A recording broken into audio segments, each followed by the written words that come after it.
కాకుండా తనకంటూ ఒక మార్కెట్ ని క్రియేట్ చేసుకున్న హీరో అనాలి తనని. So amazing actress, most talented actress, versatile actress.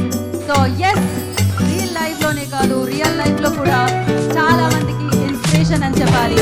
Back to back success తో తీసుకెళ్ళిన సమంత గారు ఇప్పుడు ప్రొడ్యూసర్ గా శుభం అన్న చిత్రాన్ని మనందరి ముందుకి తీసుకొని వస్తున్నారు. సో ఎస్, ఒక్కసారి వేదిక మీద ఒక్కసారి ఒక వేవ్ శుభమా.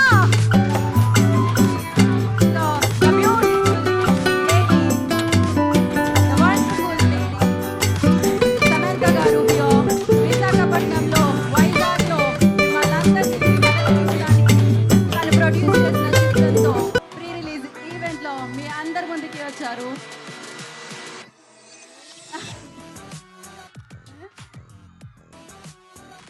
సో ఇందాకే చెప్పాను, ఒక పక్క విశాఖపట్నం సముద్రము, ఇంకో పక్క సమంత గారి అభిమానుల సముద్రము అని చెప్పి. సో యా, సో సమంత గారు, ఎస్, మీరు ఇంకా మాట్లాడడానికి టైం ఉంది కాబట్టి మనం సమంత గారిని కూర్చోపెడదాం. అండ్ ఎస్, మన ప్రోగ్రామ్ని మనం కంటిన్యూ చేద్దాము ఇప్పుడు.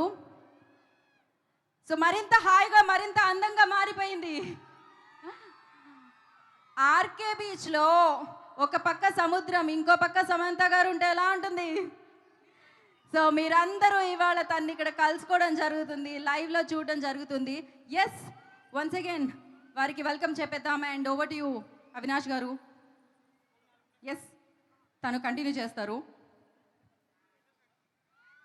అఫ్ కోర్స్ నాకు తెలిసి అవినాష్ గారికి కూడా మాటలు రావట్లేదు ఇప్పుడు సమంత గారు రాగానే. ఏం